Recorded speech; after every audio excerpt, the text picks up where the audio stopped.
قرآن مجید میں اللہ رب العزت نے پیغمبروں سے متعلق جتنے بھی واقعات بیان کیے ہیں ان میں نوح انسانی کے لیے ہدایت اور پیغام ہے۔ کوئی واقعہ ابھی مفہوم اور معنی سے خالی نہیں۔ ان میں ایک مشہور اور معروف واقعہ اللہ کے پیغمبر حضرت موسیٰ علیہ السلام کا اور حضرت خضر علیہ السلام سے ملاقات کا ہے، جسے سورہ کہف میں تفصیل کے ساتھ بیان کیا گیا ہے۔ اس واقعے کو اللہ تعالیٰ نے حضرت خضر علیہ السلام کے ذریعے اپنے کارخانہ مشیت میں رونما ہونے والے حادثات میں سے چند ایک پر سے پردہ اٹھایا ہے۔ واقعہ کچھ یوں ہے کہ ایک مرتبہ بنی اسرائیل نے حضرت موسیٰ علیہ السلام سے پوچھا، اے اللہ کے پیغمبر، کیا اس روئے زمین پر آپ سے بھی بڑا کوئی عالم ہے؟ موسیٰ علیہ السلام نے فرمایا، میں سب سے بڑا علم والا ہوں۔ لیکن اللہ تبارک و تعالیٰ کو حضرت موسیٰ علیہ السلام کی یہ بات پسند نہ آئی، لہٰذا موسیٰ علیہ السلام پر وحی آئی، ہمارا ایک بندہ مجموع البحرین پر ہے جو آپ سے زیادہ علم رکھتا ہے۔ اس پر حضرت موسیٰ علیہ السلام نے اللہ سے درخواست کی کہ انہیں اس شخص سے ملاقات کرنی ہے تاکہ انہیں جو غیر معمولی علم عطا ہوئی ہے اس سے آپ استفادہ کر سکیں۔ اللہ تعالیٰ نے فرمایا، اس بندے کا نام خضر ہے، ان سے آپ کی ملاقات ایک صورت میں ہوگی۔ اللہ نے موسیٰ علیہ السلام کو حکم دیا کہ ایک مچھلی اپنے توشہ دان میں رکھ لیں اور سفر پر نکل پڑیں۔ جس مقام پر یہ مچھلی گم ہو جائے گی اس مقام پر وہ شخص ملے گا۔ لہٰذا موسیٰ علیہ السلام نے مچھلی کو اپنے زنبیل میں رکھا اور اپنے خلیفہ یوشع بن نون کو لے کر اس شخص کی تلاش میں نکل پڑے۔ چلتے چلتے جب آپ ایک دریا کے ساحل پر پہنچے تو آرام کرنے کے لیے وہاں کچھ دیر لیٹ گئے اور حضرت موسیٰ علیہ السلام کو نیند آ گئی۔ اچانک وہ مچھلی ٹوکری میں تڑپنے لگی اور اچھل کر اس دریا میں چلی گئی۔ آپ کے خلیفہ حضرت یوشع نے دیکھا کہ وہ مچھلی جس جگہ گری وہاں پانی ساکت ہو گیا اور ایک رستہ بن گیا۔ جب حضرت موسیٰ علیہ السلام بیدار ہوئے تو حضرت یوشع انہیں یہ عجیب واقعہ بتانا بھول گئے اور دونوں آگے چل دیے۔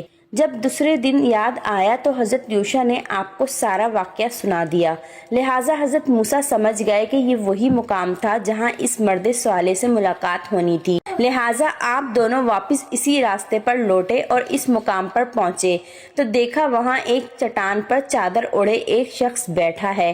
وہ شخص حضرت خضر علیہ السلام تھے۔ حضرت موسیٰ علیہ السلام نے انہیں سلام کیا اور اپنا تعارف کروانے کے بعد فرمایا، مجھے آپ وہ خاص علم سکھا دیں جو اللہ نے آپ کو عطا فرمایا ہے۔ حضرت خضر نے کہا، اے موسیٰ، یہ ممکن نہیں کیونکہ آپ صبر نہیں کر پائیں گے۔ لیکن حضرت موسیٰ علیہ السلام نے اصرار کیا اور کہا، انشاءاللہ آپ مجھے صبر کرنے والا پائیں گے۔ حضرت خضر نے کہا، تو پھر ایک شرط ہے، جب تک آپ میرے ساتھ رہیں گے کسی معاملے میں مجھ سے سوال نہیں کر سکتے جب تک کہ میں خود آپ کو اس کی حقیقت بیان نہ کر دوں۔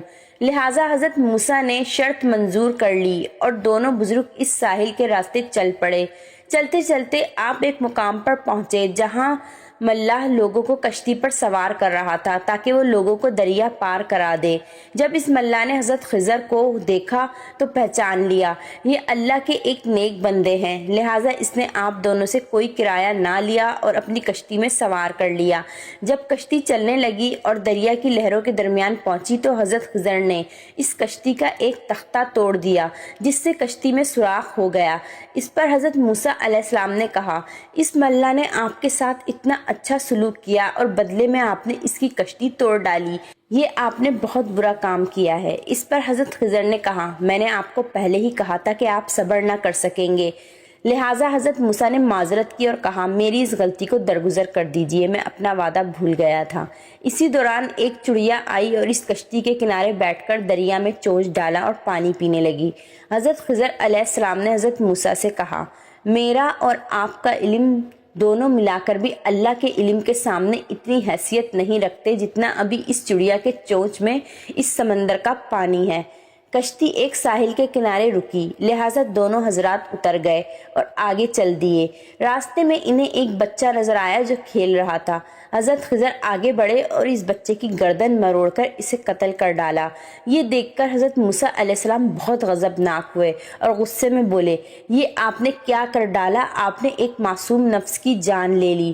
خضر علیہ السلام نے کہا، میں نے کہہ دیا تھا کہ آپ میرے ساتھ صبر و ضبط نہ کر پائیں گے، لہٰذا حضرت موسیٰ پشیماں ہوئے اور فرمایا، بس آخری مرتبہ میری غلطی کو نظر انداز کر دیجئے، اگر میں نے دوبارہ کوئی سوال کیا تو آپ مجھے اپنے ساتھ نہ رکھنا، بلکہ میں خود ہی آپ کا ساتھ چھوڑ دوں گا۔ پھر دونوں حضرات آگے چلے اور چلتے چلتے ایک گاؤں پہنچے۔ طویل سفر کرنے کی وجہ سے دونوں تھک چکے تھے، لہٰذا آپ دونوں اس گاؤں میں موجود لوگوں کے دروازے پر گئے اور درخواست کی کہ انہیں وہاں کچھ دیر کے لیے پناہ دے دیں، مگر اس گاؤں کے لوگوں کے اندر سے رحم و انسانیت کا جذبہ مر چکا تھا۔ انہوں نے راہگیر کی مدد کرنے کے بجائے انہیں پناہ اور کھانا دینے سے انکار کر دیا اور انہیں وہاں سے دھتکار دیا۔ جب وہ اس گاؤں سے جانے لگے تو خضر علیہ السلام نے دیکھا کہ وہاں ایک مکان ہے جس کی دیوار پرانی ہو گئی ہے اور وہ جھکی ہوئی ہے۔ وہ دیوار بہت جلد گرنے والی تھی، لہٰذا حضرت خضر نے بڑی محنت سے اس دیوار کی مرمت کی اور اسے سیدھا کر دیا۔ اس پر موسیٰ علیہ السلام نے کہا، بستی والوں نے نہ ہی ہمیں پناہ دی اور نہ ہی مہمان نوازی کی، اس کے باوجود آپ نے ان کا یہ دیوار سیدھا کر دیا۔ آپ کو چاہیے تھا اس کے بدلے ان سے کچھ اجرت لیتے۔ لہٰذا حضرت خضر علیہ السلام نے فرمایا، اب تمہارے اور میرے راستے الگ ہوتے ہیں، افسوس کہ تم سے صبر نہ ہو سکا، لیکن میں تم سے جدا ہونے سے پہلے ان کاموں کی وجہ بتا دیتا ہوں جو میں نے کیے۔ اس کشتی کو توڑنے کی وجہ یہ تھی کہ یہ ایک ایسی جگہ سے گزرنے والا تھا جہاں ایک ظالم بادشاہ کی حکومت تھی۔ ان علاقوں سے گزرنے والی ہر کشتی کو وہ ضبط کر لیتا ہے۔ جب وہ اس علاقے سے گزریں گے تو اس کشتی میں نقص ہونے کی وجہ سے وہ بادشاہ ان سے کشتی نہ چھینے گا اور اسے چھوڑ دے گا۔ اس طرح اس غریب ملاح کا روزگار بچ جائے گا اور وہ بچہ جسے میں نے قتل کیا وہ بڑا ہو کر ایک بدکار شخص بننے والا تھا جو کفر اور سرکشی کرتا اور اپنے ماں باپ کے لیے آفت بن جاتا۔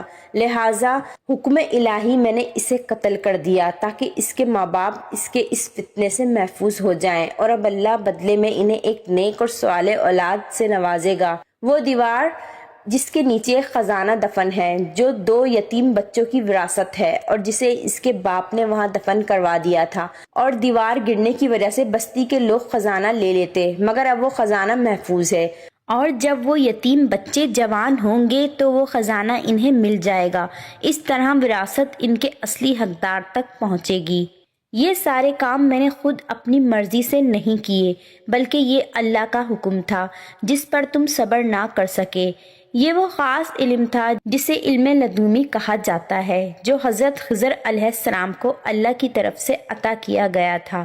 اس واقعے سے یہ پتہ چلتا ہے کہ انسان کی ظاہری نگاہ جو دیکھتی ہے وہ اس سے اپنی مرضی کے نتائج اخذ کرتی ہے۔ در حقیقت کائنات کی ہر چیز میں اللہ کی وہ مصلحت کار فرما ہوتی ہے جو انسان کی سمجھ سے بالاتر ہے، اور اللہ تعالیٰ کے ہر کام میں بہتری کا کوئی نہ کوئی پہلو چھپا ہوتا ہے۔ اسی لیے جو بھی معاملہ پیش ہو ہمیں اللہ کی رضا پر راضی رہنا چاہیے اور صبر و شکر کرنا چاہیے۔